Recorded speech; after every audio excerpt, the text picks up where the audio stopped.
Hello, eto na naman po kami sa isa pang episode ng The News Team. Bago ang lahat, may uniform kami. We're proud The of news our team. shirts. Ah, The news team. Thank you sa sponsor namin, si Carrie Jose, yung aming director at producer sa bumili nito. Ang next Carrie, project is thank the you. mug. Mag naman, no? Para Okay. at least meron Meron ano. din ako niyan. Yun. Oo. Dapat sinuot mo, Jing Reyes, ang Nasaan? t-shirt Kaya mo. lang nakikisama ako kay Henry na wala pa kaya hindi ko na sinuot yung uniform ko.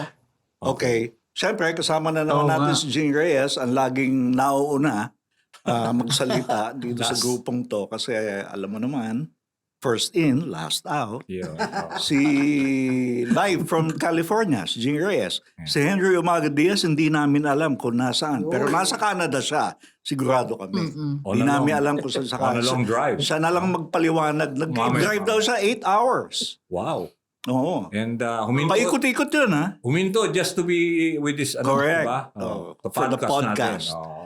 Okay. So, kaya ho walang katuturan itong mga sinasabi namin ngayon dahil ang pag-uusapan namin, life after retirement. Yun. Yan. Hmm. Bakit? Kasi matatanda na kami, kaya yun ang pag-uusapan namin. Ang hindi lang namin po pag-uusapan, yung maintenance medicine namin kasi baka mabore kayo. Ah. Pero kung gusto nyong tips, si Danny Buenafio, Nako. madami maintenance. Yung aking mga gamot, para ka nandun sa little pharmacy. Doon ka parang nakita mo yung mga gamot. Pero somehow, di ba? Parang yun ang extension ng ating buhay, di ba? Yung gamot. Oo. For now, di ba? Ako, preoccupation ko manood ng mga YouTube vlogs tungkol sa mga medical breakthroughs. Yung mga, Ganon? Oo, syempre. Alam mo ba, marami sa atin, vitamin D3 deficient. Dahil wala na tayong Di sunshine. ba sabi ko hindi natin Oo pag-uusapan nga yan? pala. hindi may aalis di ba? Si Henry ang naman ang mauna, Jing, para hindi ka naman magalit sa amin. Yeah, that's nice. Sige. Yan, Henry Umaga Yeah, because- Diaz. So, after retirement, si Henry wala na sa TV Patrol. Nasa Canada na siya. Henry, anong ginagawa mo na ngayon? Marami akong ginagawa, busy-busy. Buti na lang, bakasyon ngayon, summer, dito sa Canada. Pero pagpasukan, sa umaga naghahatid. Sa tanghali, tagahatid at nagsusundo naman ng isang apo. At sa hapon, nagsusundo naman ng isa pang apo. So, in between, ayun, siguro nakakapag-vlog-vlog ng konti, nakakapag-pasyal ng konti, nakakapag-interview, pero mostly, yung busy sa mga apo. yun ang kagandahan ng retirement. Jing, ikaw, anong ginagawa mo ngayon? Ako talaga ang medyo cool. Cool lang ako ngayon, cool. Kasi naalala nyo naman ako nung nasa newsroom, di ba? Hindi ako cool. Lagi akong under Mainit ang ulo. pressure. So, I welcomed this slow pace. Biglang nag-slow down ako. So, nanay ako ngayon. And may apo na ako. So paminsan-minsan nakakapag-babysit din naman. But I get a lot of me time. You know, I hike a lot with my friends. I reconnected with my friends here in the Bay Area. I also did the Camino Santiago de Compostela last year. And so I am doing some writing as well and a little mentoring and doing some leadership training on the side. So yun ang buhay ko ngayon. I welcome it a lot because you know it iba talaga yung nakakapagbigay ka ng oras sa sarili mo. You do a lot of introspection and reflection. And it's a good time to do that these days kasi magulo ang mundo. Namimiss mo ba ang news, Jing? Sometimes when there's a big story, 'di ba? I'm sure Yeah. lahat tayo namimiss natin 'yan. Oo. Yung mismong buhay sa newsroom, I miss that sometimes. And sometimes I imagine the chaos in the control room. Yeah. Or the decision making we had to make kapag may malaking storya and we have to, you know, in the early days lalo na, 'di ba, we had to make assignments. Talagang tinitimbang natin kung ano ang dapat i-cover. The pressure that we had, my God, we were accountable every day. 'Di ba? Yung ang tingin mo ang dami mong gagawin, hindi lang yung deadline pressure but the accountability that you have to always be responsible for the to the audience, to your colleagues, to yourself, to your profession. So, yun medyo nakaka-stress pero yun talaga ang buhay natin ng journalists, 'di ba? So, wala na yung pressure. Ang hindi ko nami-miss yung mga budget meetings, yung mga Yeah, the business side of boardroom news. events, yun. Yung Yun, hindi ko rating. nami-miss. Rating. Yung ratings, yung pressure mo na kailangan sa Tama. 100,000 views and Yes, yes. you know, the ratings, the audience flow, yan, hindi natin yan nami-miss. Talaga. Pero nanonood ka pa ba ng news, Jing? Oh yeah, yeah. I still watch the news. But I listen more to podcasts these days and I read a lot more. Hindi na kasi katulad nung dati na isa pang pressure sa atin, 'di ba? Kailangan alam mo lahat.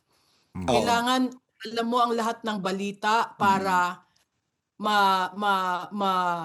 makapag-evaluate ka sa sarili mong newsroom kung ano rin ang dapat ninyong i-pursue na mga storya. Ano ang kulang? Anong kulang? Ano saan ka makakalamang sa pagdating sa laman, ano sa meat of the story.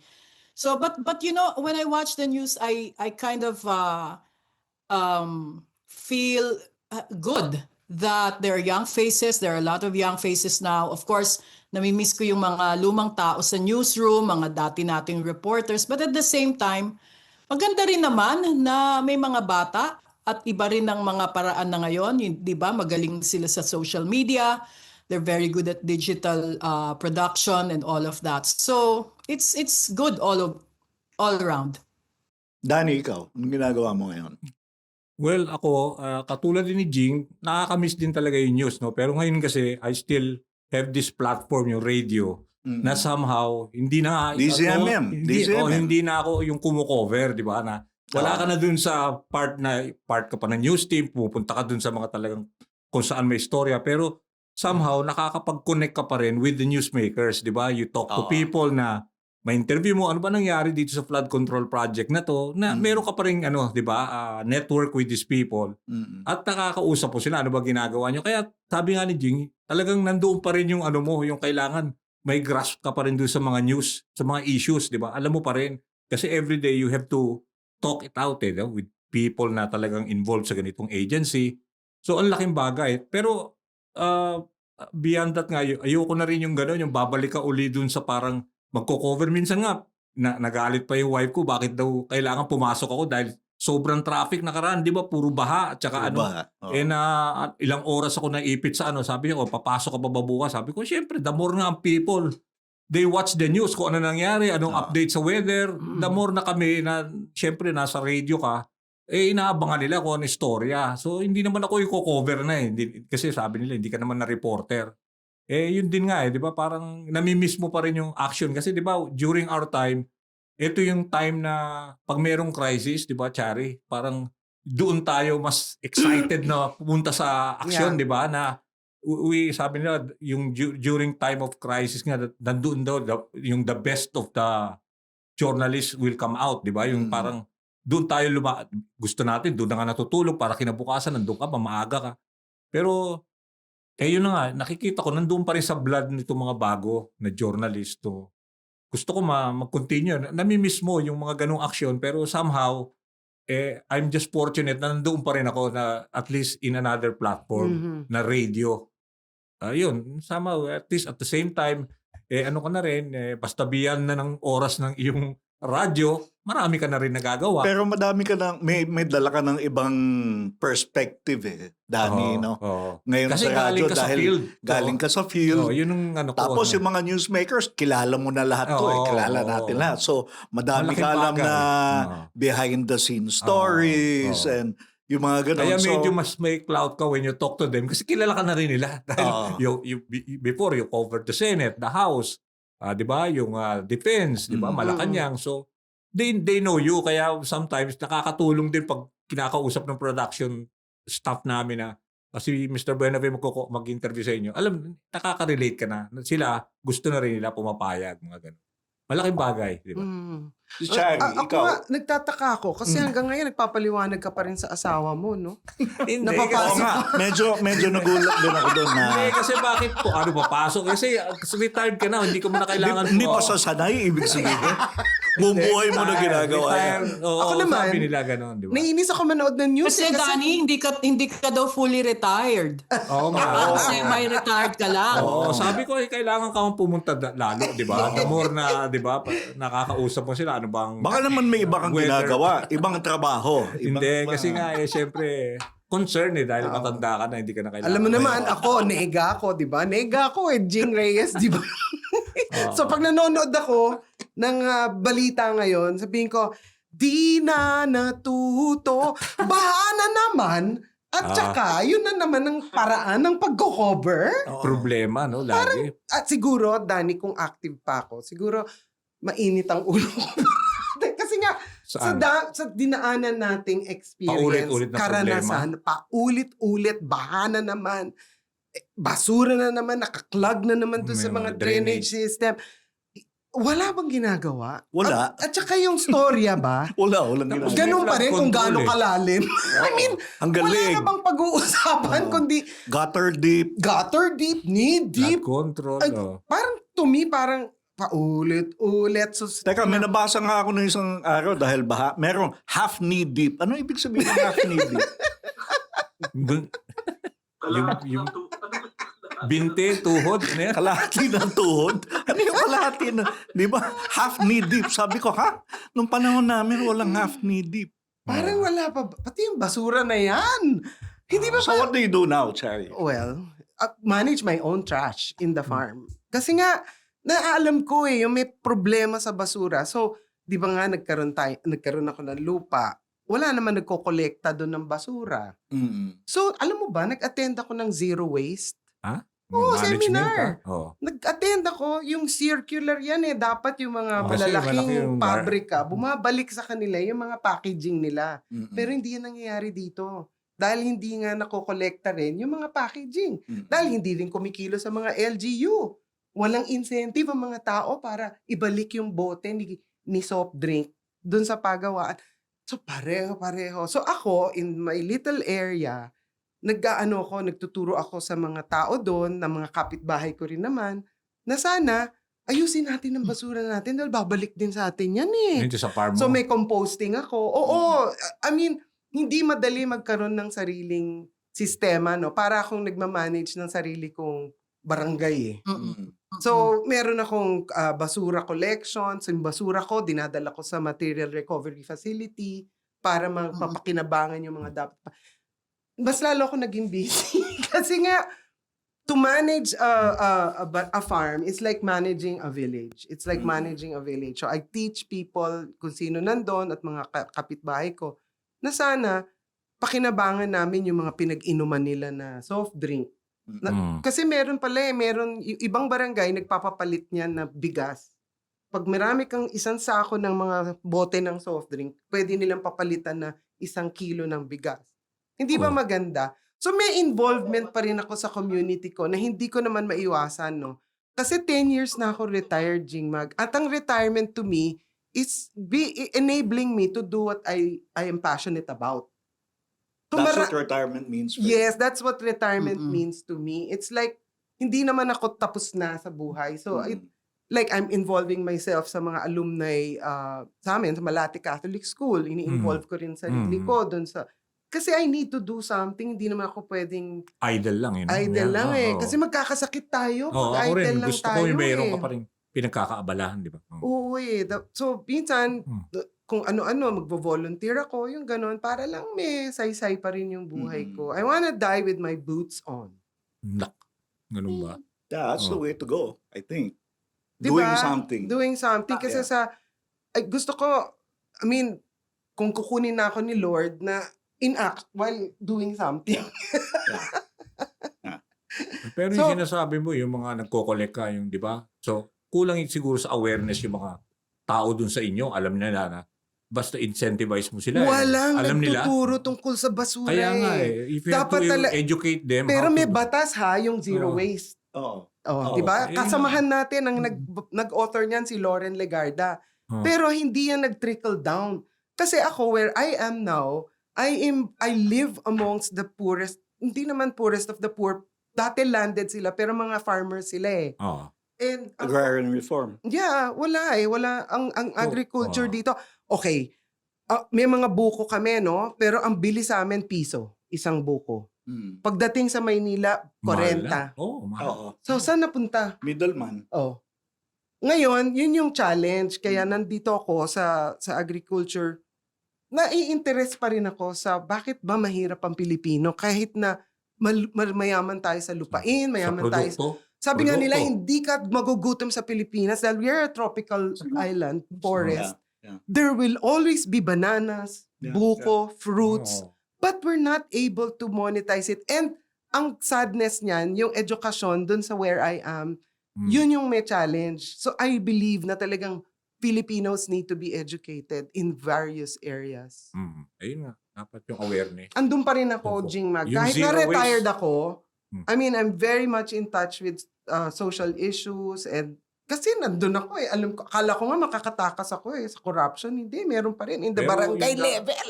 Pero In the importante- barangay level. So you're making better use of your time now.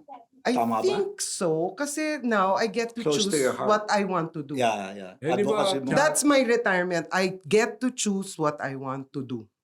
Ikaw, Jingmag, nung nag-retire ka from CNN Philippines ba, na wala na yung interest mo sa news, sa mga balita? Sa news, hindi naman mawawala yung interest natin sa news. Lahat naman tayo eh, di ba? Parang pag may nangyayari, parang inaapoy yung puwit natin. Di ba? In fact, immediately after I retired from ABS-CBN, pag may nangyayari, tumatawag pa din ako sa control room ng ANC, di ba? I'm sure kayo din naman. Oo. So, after, dun sa CNN kasi, that was 2010, may numpisahan kami doon, ang tawag namin segment, The Story of the Filipino. Kasi I've always felt na dapat may segment na gano'n. We should be talking about the excellence of the Filipino and the Philippines. So, parang yun ang penance ko for being part of my past life in media. So, we started that. We focused on Filipinos who are doing something for other Filipinos Yeah. and for the Nice. Philippines. Yeah. Ang dami niya na, hindi lang napapag-usapan. Kasi nga, ang level of discussion sa Pilipinas palaging politics eh. So why let politics dictate the discussion of the day? Dami naman ibang pwede pag-usapan. So, inumpisahan namin yon, and then when I left CNN Philippines, we put up a Facebook page which is still up. It's called lahi.ph. Oh, yes. Yeah, I follow that. Yes. Oo. So, yung Story of the lahi.ph, Oh. lahat doon ng kwento ng Pilipino o kaya ng Pilipinas. History, lahat ng gumagawa ng para sa Pilipinas, yung may nag-build ng balanghay, yung boat. Yeah. Sinundan yung route na tinahak nung Magellan. araw. Hindi, Oo. nung mga Magellan. lumang Pilipino, papuntang Oo. China. Oo. Kasi yun ang first trading partners Yeah, natin nung araw. nice. So, lahi.ph. It's still Wow. up. So if you Follow. want to learn a thing or two, sundan niyo ho yung lahi.ph. Meron lang akong interesting na anecdote dito sa lahi.ph. On November 21 of 2018, I think, or 2019, dumating dito sa Pilipinas si Xi Jinping. Bisita yeah. ni Duterte, President Duterte. So sabi namin, maglabas tayo ng instructional graphics lang on the issue of the West Philippine Sea. Fact-based, no? Yung July 16 decision, ng tribunal, etc., etc. Lahat ng facts. So gumawa kami ng video. It was around 4 minutes long. Pinost namin on November 20, a day before Xi Jinping visited Duterte. Up to today, sabi namin, wala lang, baka lang may gustong 4 minutes lang, makaalam. 4 production. minutes lang, mahaba, no? For the internet. Up to today, it is our most viewed video piece. Ganun ba? Oo, it's going 5 million views na. Mm. And nung tinanong namin yung mga tao, karamihan ng mga tao na nag-like ng video, support Duterte. Ah. So, in short, they also support the West Philippine Sea issue. Oh. No? Kahit si Duterte supportado niya yung China, the Filipinos who follow him, in our experience, support the West Philippine issue. West Philippine Sea issue. That- So, ang experience namin sa Dahi.ph, it doesn't matter what color, political color you are. Lahat ng Pilipino, mahal ang Pilipinas in their own way. Oo nga, pero yung production was all about, ibig sabihin tayo pa rin yung may sovereign, Oo, power doon atin ang West Philippine West Sea. Philippine Sea. Oo. Yun pa rin yung message. Yun ang message Oo. nung video. And nag-resonate sa mga tao. And Kahit karamihan nga, even if 60% it was supported Duterte was Duterte. in power, ibig sabihin, hindi ibig sabihin na, di ba, nag-pivot sa China ang mga tao. Ibig sabihin, Pilipinas pa rin may-ari. Si Duterte lang ang nag-pivot sa China. Oh. Saka yung mga nasa inner circle So niya. parang hindi... Even up to today naman, yun ang result ng survey. Oh. Karamihan ng Pilipino ayaw naman sa China. Oh. It doesn't Oh. support China. Because of the West Philippine Sea, di ba? Because Yun of pa the rin. West Philippine Sea. So tayong lahat, parang walang nag-retire. I mean, Wait, let's be clear. No? Oo. Retirement from the corporate means, life. yes, Yeah. From the corporate life. But Pero from yung Pero puso yung mo, hindi nasa mo news pa rin. nare-retire. puso Oo. mo, Diba? Oo. nasa news pa rin. Oo. Pero ano naman ang ginagawa mo para sa sarili mo? I have a small business. Small business, To ibig keep sabihin, yourself, di ba? Siyempre, you have to be productive also. Financially, you have to survive. Di ba? oh, I have a small business. I make leather bags. It's called Life Leather. Saan ba yung sample? Meron ako. Meron na? Okay, Oo, okay. Ako Sige. ang fan ni Jing Mag. So, I make leather bags. It's called Life Leather. My bags are walang tahi, yung bags ko. Oo. Dahil bata pa ako, mahilig na ako sa bags. And nung iniisip kong gumawa ng bags, iniisip ko paano ba nasisira ang bags ko. Palaging nag-umpisa sira sa tahi. So sabi ko dapat mag-design ako ng bag na walang tahi. So all my bags are stitchless. Kaya nga. And all my bags are guaranteed for life. And therefore, they are expensive. Di naman. Ay, ano yan? Depende yan. That's a point of view.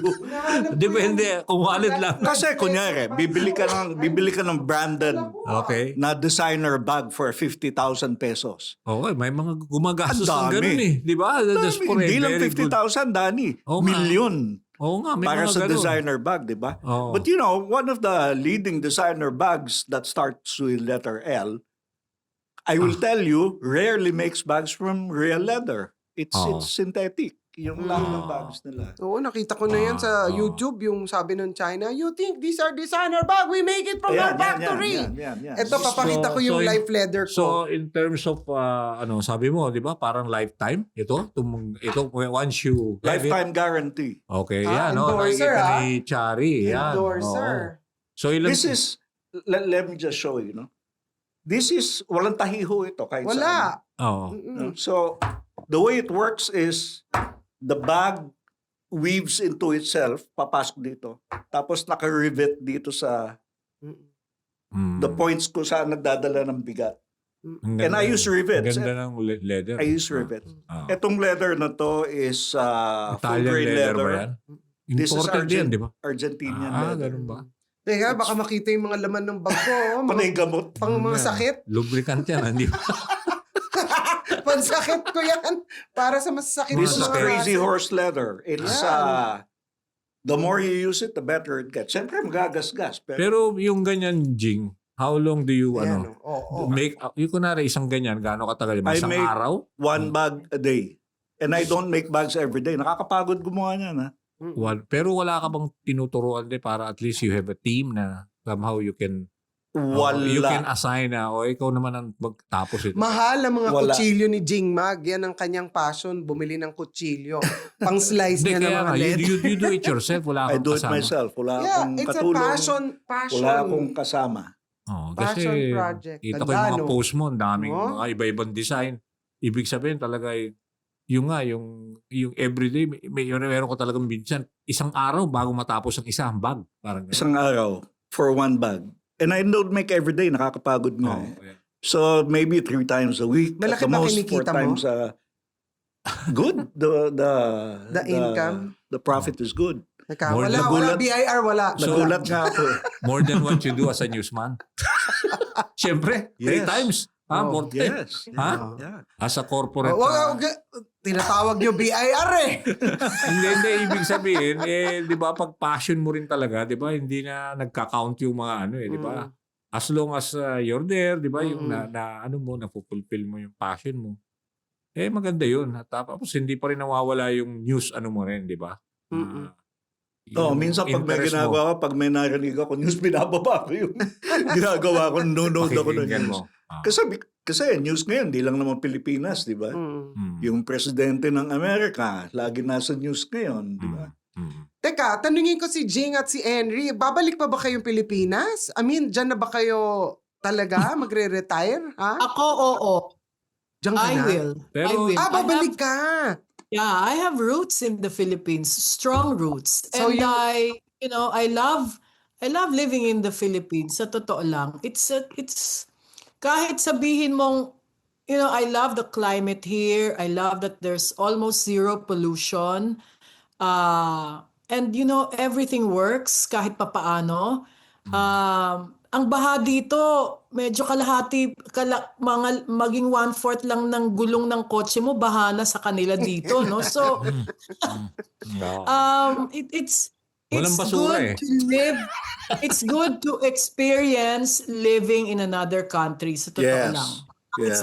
Kahit sino sa atin sasabihin. Pero it's not, talaga, it's still, yung pa rin, yung spirit of going back, di ba, Jing? Oh, Yung ilang parang years feeling- na sa Europe, no? Oo, di ba, 13 years ako Iba sa yung Europe iba pa rin yung nasa sarili mong bayan ka. Kahit At may madami balak na din problema. akong magmaliit na garden or farm, just a little. Bibigyan A kita lot mga smaller than buto-buto. Kari. Mm. Meron din akong ganong balak. So, Yay. Yon.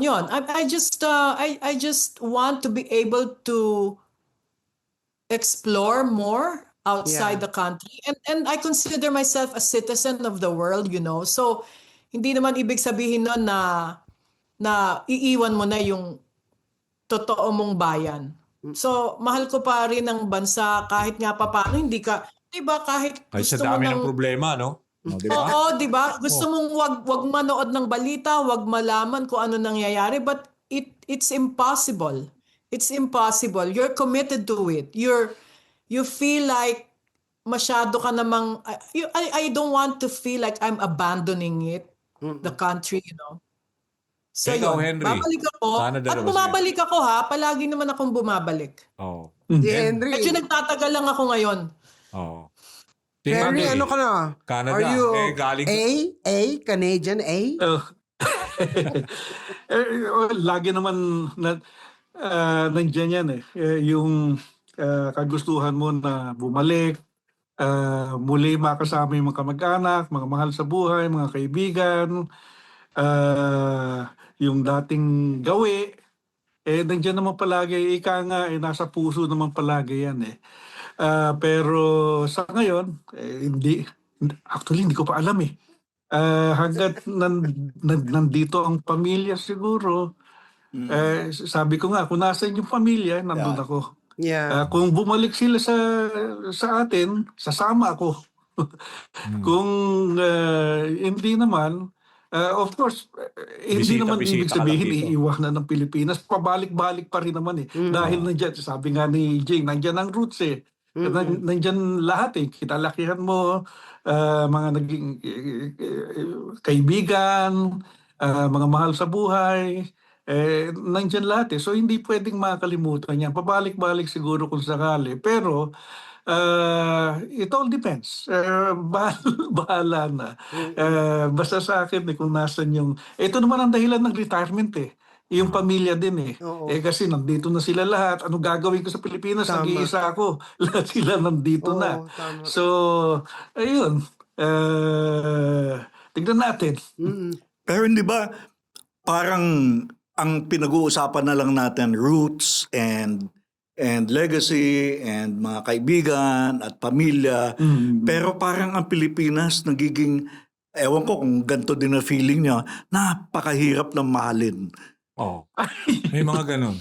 When you see... Kayo ba may feeling na ganyan? Oh. Hindi, Pero at mga least we're very... nakakausap kong mga kababayan natin dito, laging ganun ang sinasabi. Hindi ako nag-exaggerate. Pero mas marami. Halimbawa, 10, 8 ang nagsasabi, ang hirap mahalin ng Pilipinas, ang gulo na sa atin, bakit ganun? Gusto kong magbakasyon, kaya lang grabe ang traffic eh. May trabaho ko rito, allowed lang ako 2 weeks. Yung 2 weeks na yun, 1 week i-spend ko sa karsada dahil sa traffic. Yung mga ganun ba?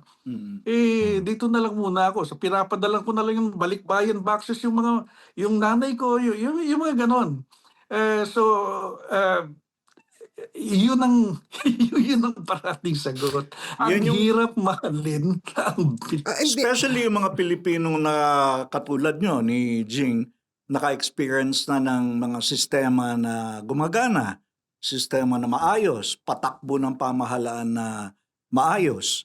Pagka meron ka ng pamarisan na ganun, tapos uuwi ka dito sa Pilipinas, pamantayan, at makikita mo na naman yung kabulukan ng sistema dito, hirap talaga eh. Does it diba? have something to do with, we choose always the wrong leaders? Ako, mahal ko Definitely. Pilipinas. Oo, mahal mo Ako rin. Pilipinas. Gusto ko pa rin That's yun. not the question. Pati- Pero pag sinabi kong ang hirap mahalin mahal ko ang Pilipinas dahil sa Pilipino. Oo. Hindi ko mahal ang Pilipinas Dahil sa mga dahil leader. dahil sa mga at saka leaders that we Sistema, have. leader. tsaka yung tao nasanay na kasi sa kung ano lang yung ibigay sa atin, yun na eh. We Hindi, don't demand Yun ang better. beauty ng Filipinos, no? Yung tinatawag na hospitable. Pero yun din ang downside. Correct. Yun ang din ang downside niya eh. Kaya So, nga, pero, pag nakikita mo yung mga Pilipino na mga simpleng tao, yun mahal ko yun. Mga Oo simple, naman. Kaya naman. tapat. Oo naman. Ako, Chari, doon ako naaawa yung mga tao na, alam mo na, marginalized, lumalaban ng parehas. Correct. Tapos makikita mo, ang dami nagnanakaw. Di ba Yun ibig yung sabihin, nakakainis. Yeah. Yun yung sistema na medyo extreme na sobrang Oo. yaman ito. Tapos ito naman, so makikita mo lang when you watch TV Patrol everyday, nakaka-stress eh. Di ba yung mga binabaha? Every year, yun lang yung problema lagi. Tapos bibigyan lang ng konting ayuda, okay na naman sila. Kaya nga, sabi mo is it something to do with choosing the wrong leaders all the time? Yes. Oh, At diba? saka we need to correct our Kasi system. pinag-aaway tayo ng mga politika, pero para naman tayo wala Oo. nakukuha sa gobyerno ng halos, di ba? Pero ako, at least we're still blessed na ako kasi sa akin, the good thing about yung retire na yun tayo sa atin lang, di ba, yung level natin, we get to travel. At least, doon ako nag-enjoy, nakakapag-travel ka pa rin kahit paano. Kahit si Jing, nag-enjoy. Sila Henry, alam ko kayo. Di ba? Kailan nga, galing ka rin sa New Zealand. Yung somehow, di ba, tapos ka na, nag-retire ka na, may chance ka makapag-travel, makita mo rin yung ibang kultura. Di ba? Kaya ang problema nga, pag nakikita ko ibang kultura, lalong sumasakit ang puso ko para Alam mo, sa bansa natin. Sa totoo lang, ako, ayoko na mag-travel. Ha? Ikaw? Ayoko Pagod ka na. Pagod na ako. Ha? Ayoko na mag-travel. Baliktad ako eh. Jing? Medyo naiinggit tayo para sa bayan natin whenever we see the Nakakainis. advances and the practices, the best practices in other places. Which brings me to this, no? Ang talagang nakakadurog ng puso, no?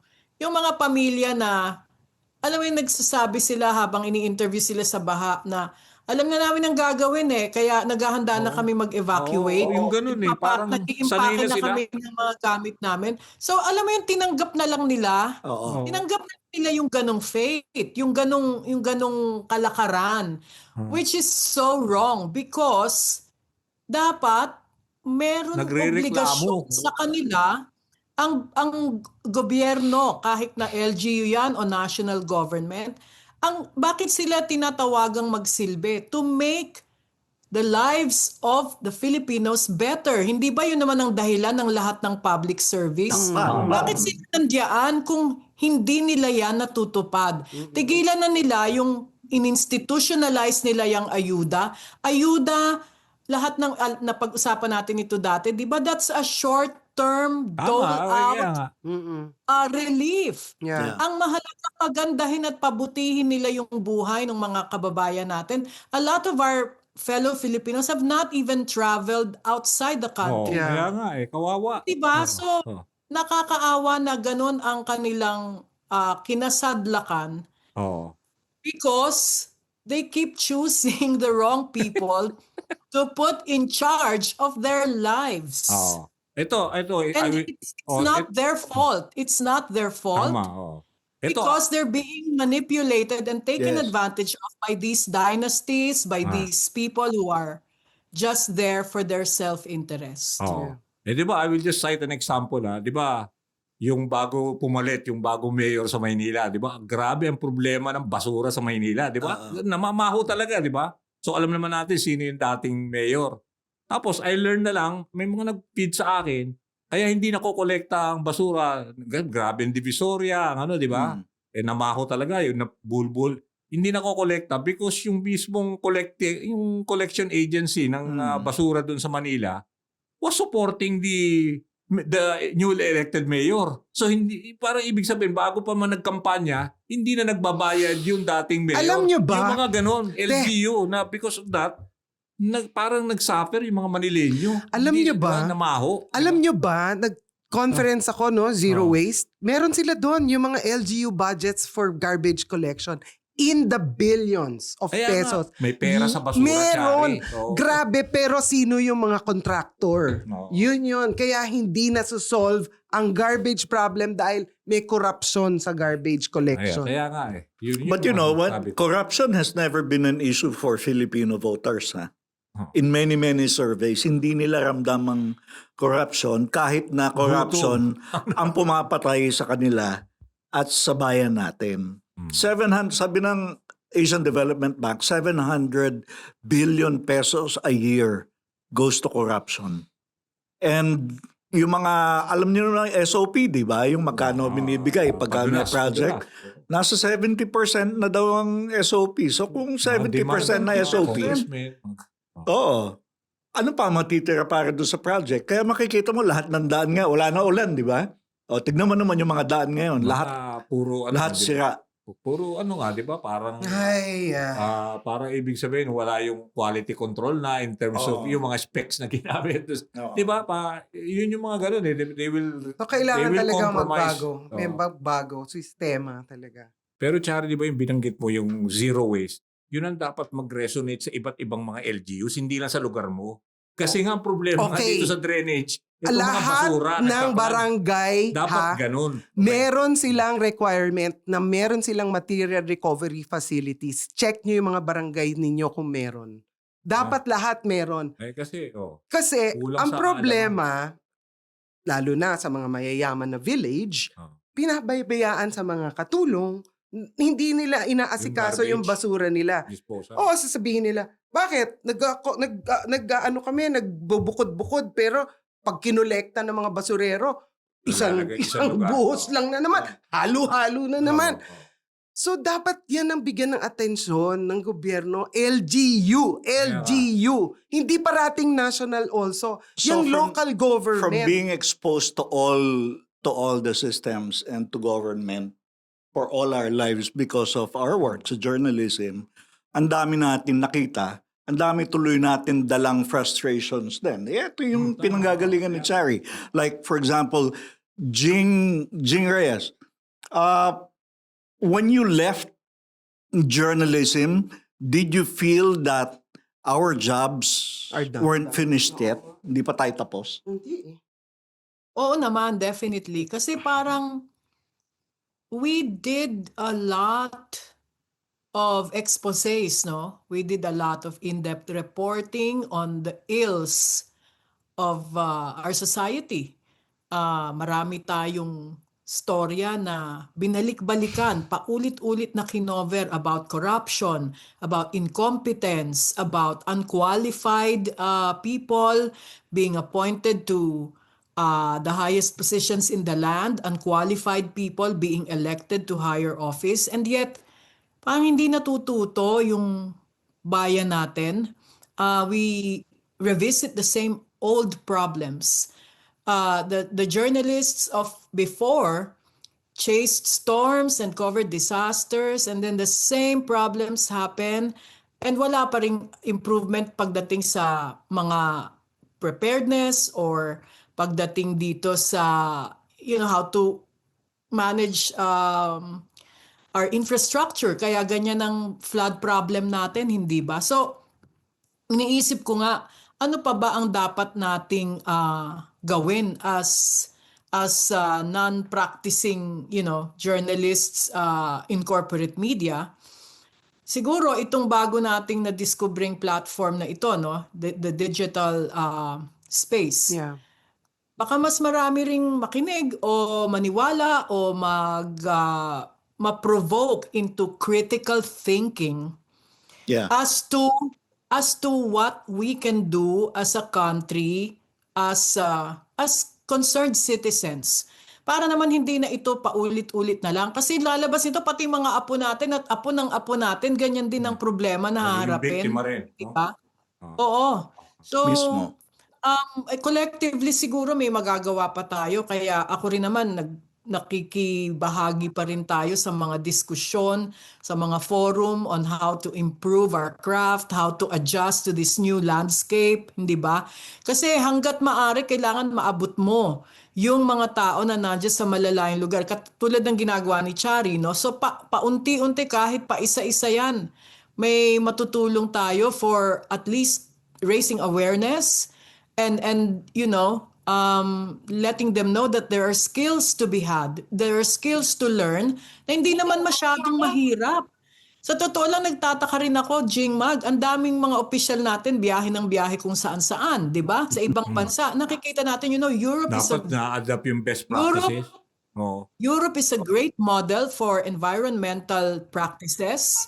Napaka-advanced nila pagdating dyan sa recycling, waste management. They're even better than America. And yet, bakit parang hindi natin nakikita yan man lang na in-emulate sa bansa natin, hindi ba? So, I guess tayo na nanggaling na doon sa industriyang ito, marami na tayong nabalita. Marami rin tayong maituturo sa mga kabataan ngayon. Yeah. Parang may gusto sabihin yung apo ni Henry eh. Henry. Si, O kanino ko gusto Tungkol sa kabataan kasi. Hindi. Naisip. Hindi ba? Alam ni Jing ito, Jing Reyes, si Danny nasa Europe ng matagal. Ibang-iba yung sistema eh. No? Ibang-iba yung sistema. Dito sa Canada, ewan ko kung matter of education lang sa mga tao. Pero maganda yung sinabi ni Chari, di ba? Ihiwalay mo nga yung recyclable sa ano. Oo. Pagdating naman ng Zero waste. truck ng basura, pagsasama-samahin. tinatapo, wala rin. Wala rin. Dito, magsama ka ng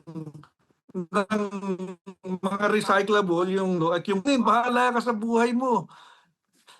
Di ba? So na-educate yung mga tao na ito talagang kung hindi ako magsasapin nito, ako itatapon nito mga ito. So talagang hinihiwalay nila. At ayun, napapasunod yung mga tao kung anong dapat na ihiwalay ng mga basura. Dahil hindi nila kinukuha talaga kung magkahalo yan. Naku, hindi pwede. Bahala ka, mga amoy dyan sa bahay mo. etong hindi si namin kukunin yan. Henry, hindi din mapigilan to. May vlog pa din to hanggang ngayon. So, mapapanood pa din siya. So, Henry, ano ba subject ng mga vlog mo? Ay,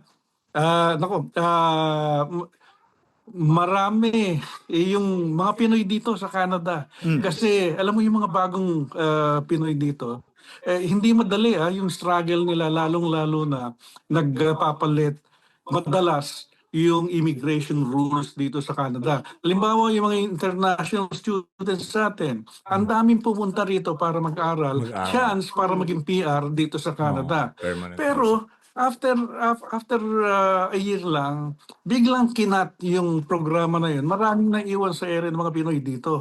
Yun ang maraming problema. So, struggling sila kung paano manatili dito sa Canada. Tinatanong ko sila, bakit gusto nyo dito sa Canada? Dahil dito, mas tahimik sa atin, ang gulo, lalong-lalo na sa politika. Yun ang ito yung karaniwan sinasagot nila. pagbago ng rules, lalong-lalo na yung mga nagsisettle dito, hindi nila akalain na Canada napakaganda, ang sarap manirahan, ang sarap mamasyal, pero talagang trabaho. I mean, marami dito mga Pinoy, 2, 3 trabaho para lamang makaagapay. Oo. Talagang Oo. maganda ang buhay, pero trabaho talaga, trabaho.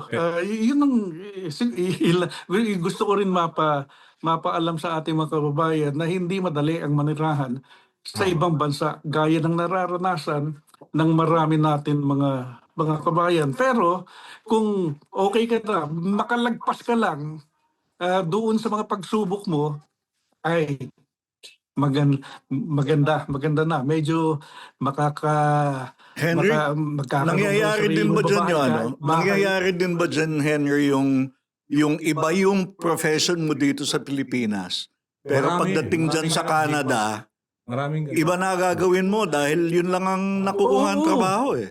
Tsaka yung mahal na sweldo. Oo, maganda. merong doktor, Oh. merong mga doktor, nurse dito sa Canada, Ah. meron nga akong isang kilala na profesor, pero ang trabaho sa restaurant, talagang ganon. Pero dito kasi, at least yung dignity of labor ba? Yeah. Oo. Mapa waiter ka man, mapa janitor ka man, Yeah. hindi ka i-discriminate. Yeah. Ang tingin sa'yo, somebody who is working. Oo. Diba? Para sa iyong sarili. At least hindi kayong walang trabaho. Oo. Pag dito nagtatrabaho ka, malaking bagay na at mataas na tingin sino ng tao. Pero Henry, di ba, I don't know if you can, you will agree, no? Dahil di ba kahit karamihan talaga dyan sa mga nasa abroad, hindi lang sa Canada, pag even na kunwari nag-struggle sila sa immigration status nila, they would rather take their chance sa host country, di ba, Canada or in Europe, kesa bumalik. Hindi nila option talaga bumalik ng Pilipinas. Di ba, parang they would rather take their chances na lang dyan. Kasi somehow, kasi para kahit ganun sa mga repatriation, Jing, pati yung kunwari repatriate na sila dahil mayroong nangyayari mga kaguluhan like kahit sa Israel, hindi nila naiisip na bumalik. Pinaka last option na yan kasi iba, may mga utang na, di ba, na they wanted na mabayaran nila yung kung ano man yung mga pinagkakautangan sa Pilipinas. So it's because of that, di ba, mag-struggle ako dito kesa bumalik ako sa Pilipinas na walang alternative. Palagay ko it's Filipino pride kasi it took so much for them to get to that place tapos to return as failures na bigo. Oo, yun kahihiyan Hindi di ba nila sa pamilya? gagawin yun Oo. Baka ano din Kahit na may risk not only pride, no, pero karamihan kasi na nag-a-uproot, pinuputol na lahat sa Pilipinas di ba? Aalis ka sa trabaho mo, lahat. bebenta mo lahat yung gamit mo. In short, Hindi wala nila ka nang accept. babalikan. Yun. Yung Isa pa yun. Wala ka nang babalikan. Nandun ka ayaw na. nilang bumalik ka na failure. Di ba? Parang yun di ba? Kahihiyan or whatever na. Last question. What message do you have for young journalists since you're now retired and you have the luxury to look back and have perspective? Ano yung short message nyo for budding journalists? So Henry, ikaw naman na una. Siguro at least may iwan tayong legacy, ika nga, sa mas nakababatang mga mamahayag, no? At least sa nung active pa tayo, in my case, talagang binigay ko lahat. Nandiyan na yung mga pagbabanta sa buhay dahil sa mga expose, alam ni Jing yan. Ito'y para sa ngalan ng pamahayag, talagang ginawa ang lahat para makapag-research, para ma-expose at mailahad ang katotohanan, ma-expose ang corruption, hoping na mabago ang sistema, hoping na matututo ang taong bayan sa ganitong klase ng mga politiko, Hindi naman sa hindi napansin. I know for a fact na marami rin naka-appreciate noon. At maging ang mga nakababatang mga journalists. So ako, masaya at least sa aking pagkakaalam, sa aking pagkakaintindi, no? Ay may naiwan akong legacy para sa ating mga nakababatang mga mamahayag. Jing? Wag nilang kalimutan, trust and truth. Napaka daming challenges, napakadaming hamon ngayon sa ating profesyon, hindi ba? Napakarami ding distractions at pagbabago. Ang dami ng tools na naabot kamay. Napakamura na lamang na mag-cover ng news in terms of equipment, no?